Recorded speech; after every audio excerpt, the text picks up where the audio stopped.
అన్ని అబద్ధాలు చెప్తా ఉన్నారు. ఈ రాష్ట్రం ఆర్థిక విధ్వంసం జరిగిందని చెప్తారు. 12.9% వృద్ధిలోకి వచ్చినామని చెప్తారు. 12.9% వృద్ధిలోకి వచ్చాం, మళ్ళీ అప్పులు తెచ్చుకుంటామని చెప్తారు. ఎవరికి ఎంత ఇస్తారో తెలియదు, ఏమిస్తారో తెలియదు. కేవలం అంకెల గారడి, మాటల గాడి తప్ప మాకేం కనపడలేదు. దాన్ని తప్పించుకోవడం కోసం అసలు జీతాలు ఎంత ఇస్తున్నారు, మీరు ప్రజలకు ఎంత ఖర్చు పెడతారో కూడా చెప్పాల్సిన టైంలో మీరు ఇటువంటి మాటలు మాట్లాడుతూ ఉన్నారు.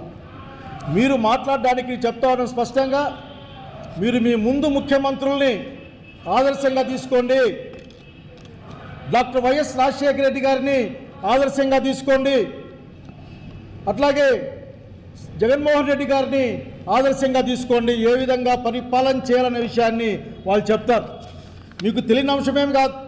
బహుశా మీ దగ్గర బాబాసాహెబ్ అంబేద్కర్ రాసిన రాజ్యాంగం కాకుండా మీ రాజ్యాంగం అమలవుతూ ఉంది. ఇక్కడ మీ రాజ్యాంగం గురించి సమస్య ఇక్కడ ఇదంతా ఉంది. ఇక్కడ మిమ్మల్ని ఒక్కడే అడుగుతా ఉన్నా. మీ రోజున ఒక్క విషయాన్ని ప్లే చేయదలుచుకున్నాను నేను అందరి ముందర.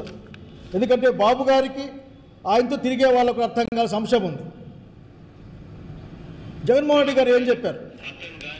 ప్రాంతం కానీ రాజకీయాలు కానీ పార్టీలు కానీ ఇవేవి కూడా చూడద్దండి. అర్హత ఉన్న ప్రతి ఒక్కరికి ఇది చేరాలి. మనకు ఓటు వేయని వాళ్ళకు కూడా మనం మంచి చేయాలి. ఎన్నికలు అయ్యేదాకే రాజకీయాలు, ఎన్నికలు అయిపోయిన తర్వాత అందరూ మన వాళ్ళే. స్పెషలీ ఇటువంటి గవర్నమెంట్ స్కీమ్స్ ఏదన్నా అందించేటప్పుడు మాత్రం ఖచ్చితంగా మనం గుర్తుపెట్టుకోవాల్సిన అంశం. ఇంత స్పష్టంగా మీరు జగన్మోహన్ రెడ్డి గారి దగ్గర ప్రజా పరిపాలన అంటే ఏందో అర్థం చేసుకునే ప్రయత్నం చేయాలి. వెళ్ళి మీరు ముఖ్యమంత్రిగా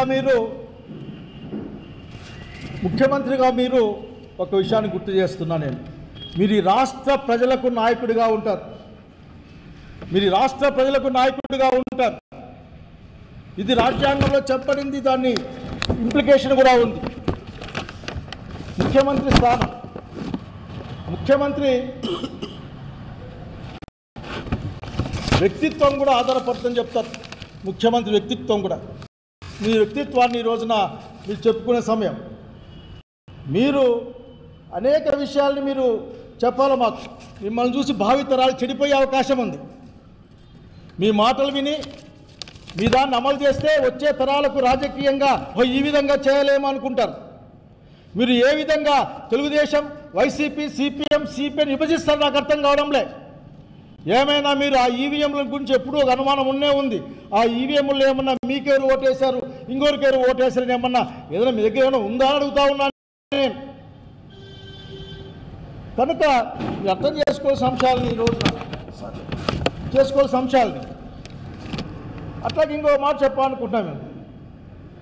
ఈ రోజున భారత రాజ్యాంగం నాకు బాధ వేస్తుంది. నిన్న కూడా ఎవరో వచ్చి ఒక మంత్రి గారు మాట్లాడిపోయారు. ఏదో బుక్కులు భారత రాజ్యాంగంలో మంత్రులకేమి, ముఖ్యమంత్రికేమి, వాళ్ళ బాధ్యతలేమి, ఈ విషయాలు చదువుకోమని కోరుతా ఉన్నా నేను. చదువుకొని ముందు మాట్లాడమని కోరుతా ఉన్నా. రాగద్వేషాలకు అతీతంగా, కులమత ప్రాంతాలకు అతీతంగా ప్రజలందరికీ ఈ ప్రభుత్వం తెలుగుదేశం పార్టీకి ప్రభుత్వమా, తెలుగుదేశం పార్టీకి ముఖ్యమంత్రి, లేక ఆంధ్రప్రదేశ్ రాష్ట్రానికి ముఖ్యమంత్రి అన్న విషయాన్ని తేల్చుకోవాల్సింది నారా చంద్రబాబు నాయుడు గారే అని సవినయంగా తెలియజేస్తారు. ఎందుకంటే పెద్ద ఆయన వయసులో నాకు చాలా బాధేస్తుంది అతను చూస్తే. అంచనాలకు అందకుండా తిరోగమనంలో అది కూడా ఆఖరి ఎక్కడ పడ్డా సరే చట్టం అందరికీ సమానమని చట్టం చెప్తుంది. భారత రాజ్యాంగం చెప్తుంది చట్టం అందరికీ సమానమే అని. మరి చట్టం కొద్ది మందికి మాత్రమే ఏ విధంగా ఉపయోగపడతా ఉందో చెప్పాల్సిన అవసరం ఉంది. జగన్మోహన్ రెడ్డి గారి పైన వచ్చి అనేకమైన స్క్రోలింగ్స్ కానీ లేకపోతే వాటిని ఏదో అంటారు ఎస్ఎం భాషలు, సోషల్ మీడియా భాషలు ఏదంటారు వాటిని ట్రోల్స్ని, అవి కూడా చూడండి. అన్నీ చూసి ఈ రాష్ట్రంలో అసభ్యకరమైన భాష కానీ, అన్యాయమైన భావజాలం కానీ, దుర్మార్గం కానీ ఉంటే అందరికీ చెప్పి ఒకసారి క్లాస్ తీసుకోండి. మీరు భవిష్యత్తులో ఏ విధంగా ఉండాలో చెప్పాల్సిన అవసరం ఉందన్న విషయాన్ని మేము గుర్తు చేస్తూ ఉన్నాం. అట్లాగే మీ దగ్గర ఇంకో విషయం కూడా చెప్పాలి మీకు. మీరు అన్న మాటలు ఎంత ప్రభావాన్ని, దుర్మార్గమైన చెడ్డ ప్రభావాన్ని సమాజం మీద చూపిస్తాయో మీకు అర్థమవుతా ఉందా?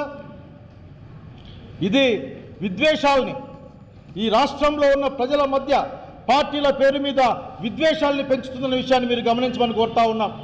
నిజంగా ఈ రాష్ట్రం యొక్క ప్రజల యొక్క శ్రేయోభిలాషులు అయితే, భారత రాజ్యాంగాన్ని గమనించి పనిచేసే వాళ్ళైతే ఈ ఆంధ్రప్రదేశ్ సమాజంలో మీరు విద్వేషాలని రెచ్చగొడతా ఉన్నారు పార్టీల పేరు మీద విషయాన్ని మీరు గుర్తించండి.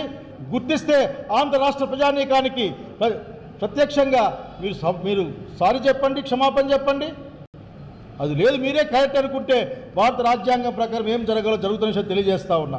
అంతేకాదు డిస్క్రిమినేషన్. ఇది భారత రాజ్యాంగం వివక్షను నిషేధించింది. మీరు వివక్ష చూపిస్తూ ఉన్నారు. వివిధ ప్రభుత్వ కార్యకలాపాల్లో, వివిధ ప్రభుత్వ పనుల్లో వీళ్ళకు చేయకూడదు. అయ్యా మిమ్మల్ని ఒక్క మాట అడగాలనుకుంటా ఉన్నా. పాత సామెత ఉంది, ఆవులు చేనులో మేస్తే దూడలు ఎక్కడ మేస్తాయన్న సంగతి. సాక్షాత్తు ముఖ్యమంత్రి గారే ఈ మాట మాట్లాడితే ఈ ఆంధ్రప్రదేశ్ రాష్ట్రంలో వారి యొక్క పార్టీలో ఉన్న మనుషులు కానీ, మంత్రులు కానీ, అట్లాగే అధికారులు కానీ ఏ విధంగా బిహేవ్ చేస్తారో ఆలోచించుకోవడానికే కష్టంగా ఉంది. ఇప్పటికే అనేక నియోజకవర్గాల్లో వైసీపీ సానుభూతి పరులు లేక అర్హత ఉన్న వాళ్ళు వీళ్ళు ఇప్పటికే అనేక ఇబ్బందులు పడుతూ ఉన్నారు. అది హౌసింగ్లో కానీ, అట్లాగే ప్రాయోజిత కార్యక్రమాల్లో కానీ మీరు రావాల్సిన అవసరం లేదు, మీరు పలానా వాళ్ళతో ఫోన్ చేయించండి అనే విధంగా మాట్లాడుతూ ఉన్నారు. నేను రాజశేఖర రెడ్డి గారిని గుర్తు చేస్తూ ఉన్నాను. మీ సమకాలీయుడు చంద్రబాబు నాయుడు గారు ఇద్దరు కలిసే పనిచేశారు. మీరు ప్రతిపక్షంలో ఉన్నా లేక ఒకే పక్షంలో ఉన్నా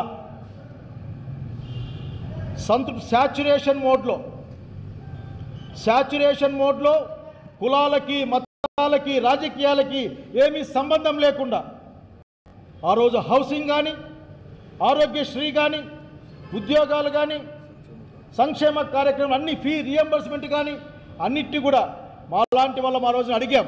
ఆయన ఒకే ఒక మాట చెప్పాడు, ఆఖరికి ఎలక్షన్ల తర్వాత రాజకీయాలు లేవు, ఈ రాష్ట్ర అభివృద్ధి, ఆంధ్రప్రదేశ్ రాష్ట్ర సమాజం యొక్క అభివృద్ధి అందరి మధ్యలో అందరూ కలిసి ఉన్నప్పుడే జరుగుతుంది. మనం వాళ్ళని కూడా మనం పని చేయించేసి మనకి సానుభూతి పరులుగా మార్చుకోవాలని చెప్పారు. మీ చేత అయితే అందరికీ చేసి మీరు మంచితనం పెంచుకోండి, అంతేగాని ఒక వివక్షని, ఒక విద్వేషాన్ని పెంచే ప్రయత్నాన్ని ఖండిస్తూ ఉన్నాం. ఇది మీ స్థాయికి తగదిది. ప్రజాస్వామ్యవాదులు గుర్తించాలి ఈ రాష్ట్రాన్ని ఎక్కడికి తీసుకెళ్తున్నారో. Please subscribe Telugu politics.